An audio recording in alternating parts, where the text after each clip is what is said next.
kemarin Mama berkunjung ke ruangan saya, ruang kerja saya. Ceritanya kayak saya sebagai kepala sekolah di prodinya bio, jadi saya nanti bisa menentukan dia lulusnya kapan dan lain sebagainya. Tapi saya lihat bio selama 3 bulan kuliah ini termasuk anak pintar. Ya kebetulan jadi ketua kelas ya. Iya Pak.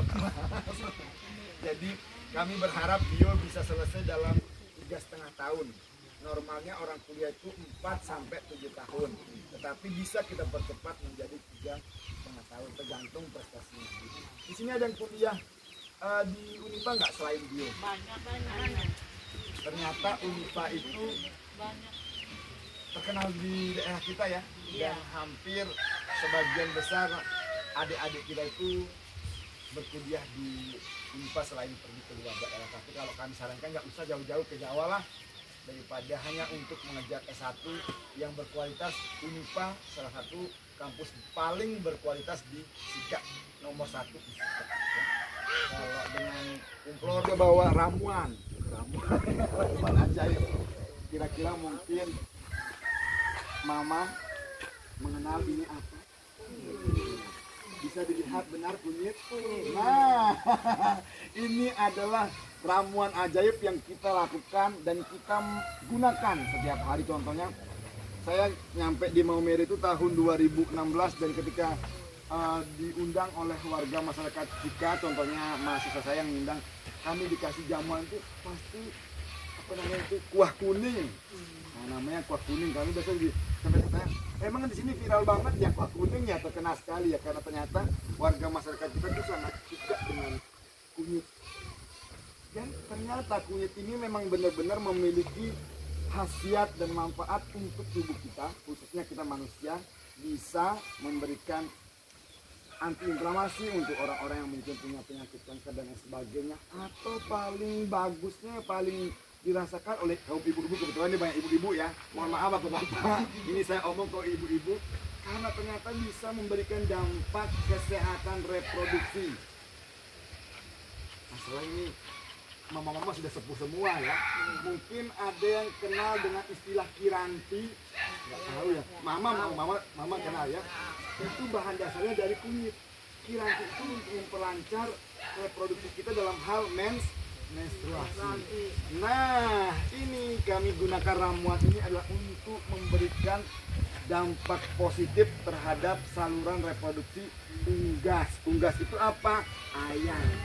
Nah, tujuannya apa? Supaya telur yang saya bawa ini nanti saya kasih kunyit kepada ayam. Ayamnya saya kasih kunyit, nanti dia punya telurnya banyak. Yang tadinya normal cuma bertelur 10, 14 butir itu paling banyak sudah telur ayam. Tapi bisa sampai 30 bahkan lebih. Nah, kalau kita kasih ramuan ajaib dari kunyit. Caranya bagaimana? Simpel saja. Tinggal kita kasih.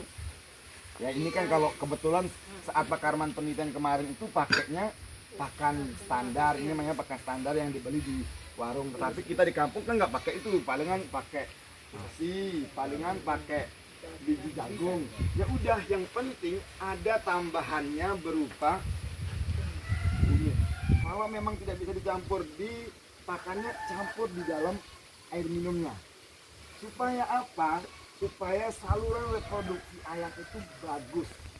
Jadi nanti ketika dia punya kekuatan untuk bertelur dalam jumlah yang banyak dan isinya bagus. Kemarin bapak mama saya mau cerita, saya pergi ke pasar, ini beli sekitar 2 minggu yang lalu. Saya beli ini sudah saya rebus, jadi hanya untuk model aja hari ini. Saya beli di pasar, ada sekitar 3 butir yang saya pecah, yang saya coba rebus, saya coba mau kasih untuk si kecil di rumah. Dalamnya sudah busuk. Kita beli harga 5.000 di pasar, nyampe rumah ternyata sudah busuk.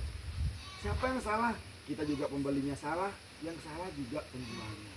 Karena mereka itu tidak melakukan treatment dulu sebelum dijual. Mereka hanya ambil dari sarangnya, habis itu dibawa ke pasar. Bahkan ada yang mungkin sudah berumur seminggu, telurnya baru dibawa ke pasar. Itu otomatis isinya udah nggak bagus lah kalau udah seminggu.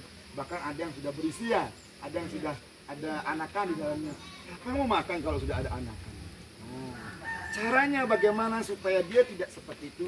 Ini saya mau kasih treatment khusus untuk bapak mama yang mau jualan telur. Kalau misalnya nanti punya ayam di rumah, nggak mau dijadikan anakan, telurnya mau dijual di pasar. Jadi supaya orang yang beli nggak kecewa, aduh ini kok telurnya bagus banget, ya caranya bagaimana? Ini dia caranya. Tadi saya mau tanya tadi ke bapak mama apa ini, tapi kayaknya dia udah bocorkan kayaknya. Apa ini pasti dia sudah kasih tahu, tapi nggak apa-apa, kita bertanya saja. Mungkin boleh dicium. Apa ini baunya? Kemarin juga saya tanya ketika di beberapa lokasi sama jawabannya. Satu lagi.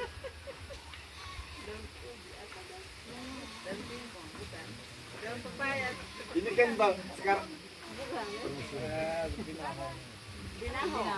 Oke, pepaya, binahong sama ubi. Sekarang sama saya ke bapak-bapak. Kalau kemarin yang jawabnya ibu-ibu, sekarang katanya ke bapak-bapak. Permisi apa?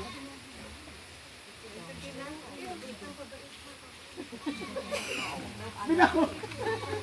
Bio yang tahu. Bio, kamu nggak bocorkan ya tadi bio ya? Tidak, Pak. Saya kira tadi bio diam-diam petik habisin dia blender.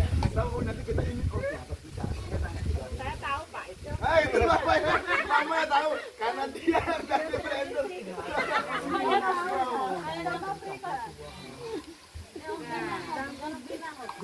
Sama dengan daun singkong tadi. Mama makan yang hari. Atau tidak daun kelor ini ya. Benar daun kelor. Kemarin saya di depan Pertamina tuh yang bapak semua jawab bilang daun singkong. Mama semua jawab daun kelor. Oh, berarti bener nih. Mama yang masak, bapak-bapak nggak pernah masak. Nah, daun kelor ini kalau sekarang bapak mama di luar negeri itu bahkan dijadikan sebagai teh ajaib. Ya kalau yang serbuk ya, kalau ini kebetulan di blender. Bapak mama ini hari saya tidak mau kasih untuk ke manusia. Saya hanya mau jadikan ini sebagai treatment kepada kita yang khusus peternak telur atau kita punya ayam yang rencana mau dijual nih. Telurnya kita bukan mau jual ayam tapi telurnya. Supaya telur ini nanti sampai ke pasar tidak busuk. Ketika kita ambil dari sarangnya, mungkin baru 1-2 hari baru ditelurkan, terus kita ambil di sarangnya, kita harus cemplungkan dulu ke sini. Aduh, oke, sudah. Betul ini nggak kental bio ya, harusnya dia sampai kental. Oke. Nah, Mungkin terendam. iya terendam kayaknya. Nah, ini jadinya kalau kita sudah bungkus sebagai kepada si telur ayam, ini bisa melindungi ayam ini dari bakteri. Mama tahu nggak bakteri apa? Kalau bahasa di sini apa? Kuman.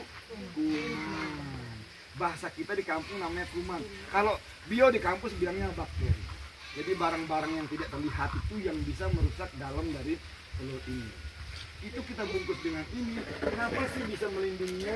Karena ini mengandung bahan kimia aktif yang bertugas sebagai antibakteri atau anti-inflamasi, bahasa kerennya. Ya? Jadi bapak mama mungkin pernah mengkonsumsi sosis, pernah? Tapi sosis jangan sampai beli yang warna merah di warung, ada bungkusnya warna-warni itu. Nah, itu kan bungkusnya nggak boleh dimakan, harus dibuang. Bapak mama mungkin pernah ke El Tari, terus beli sosis yang dibakar di sana. Kalau sosis yang dibakar di El Tari itu ada bungkusnya tipis, tapi boleh dimakan. Nah itu karena itu ada nama istilahnya edible coating. Itu bahannya dari bahan makanan yang bisa dimakan. Kalau yang dijual warna-warni tadi itu nggak boleh, itu plastik bahan bungkusnya. Jadi itu bahan kimia berbahaya. Kalau yang dijual, yang kita temukan di El Tari itu memang bahan dasarnya dari makanan yang bisa dikonsumsi.